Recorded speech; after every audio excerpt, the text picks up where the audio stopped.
Here's what you need to know about what is a DMZ. This is an exam topic in Domain 4, Network Security. By the end of this video, you'll understand the core concepts and exactly what to expect on the CompTIA Network Plus exam. Let's get into it. A DMZ, demilitarized zone, is a network segment that sits between the public internet and the private internal network. It hosts public-facing services like web servers, email servers, and DNS servers while keeping the internal network isolated. Even if a DMZ server is compromised, attackers still face a firewall before reaching internal systems. Key concept: three-zone architecture.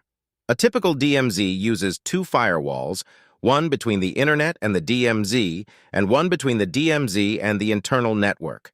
Traffic from the internet can reach DMZ servers but is blocked from directly reaching the internal LAN.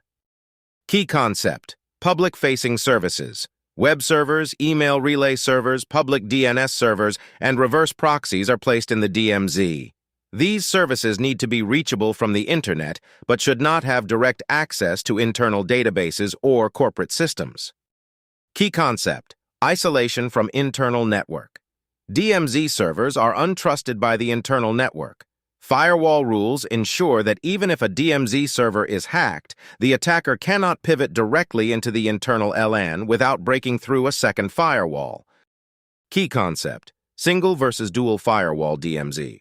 A single firewall DMZ uses one firewall with three interfaces: internet, DMZ, and internal. A dual firewall DMZ uses two separate firewalls for stronger isolation. Dual firewall is more secure but more expensive. Let's look at the full breakdown. Internet zone untrusted, public traffic, no access controls assumed, all traffic treated as hostile. DMZ zone, semi-trusted, public services, web, email, DNS servers, access from internet allowed. Internal zone, trusted, private LAN, databases, file servers, AD, no direct access from internet. Here's a real-world example. A company hosts a public website and an email server.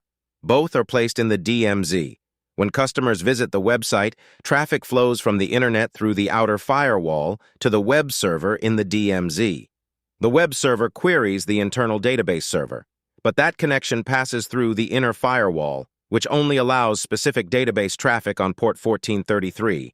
An attacker who compromises the web server cannot reach internal HR or finance systems. Quick recap before you go. 1. DMZ is a network segment between the internet and the internal LAN. 2. Hosts public-facing services, web servers, email relays, public DNS. 3. Two firewalls provide stronger isolation, one facing internet, one facing LAN. 4. Compromised DMZ servers cannot directly access internal network. 5. DMZ servers are considered untrusted by the internal network. That's what is a DMZ covered. Exam tip: DMZ = semi-trusted zone for public services. Internal = trusted zone. If an exam question asks where to place a web server that needs internet access, the answer is the DMZ, never the internal network. Two firewalls are always more secure than one. Next up, what is network segmentation? If this helped, hit subscribe. New topics drop every week.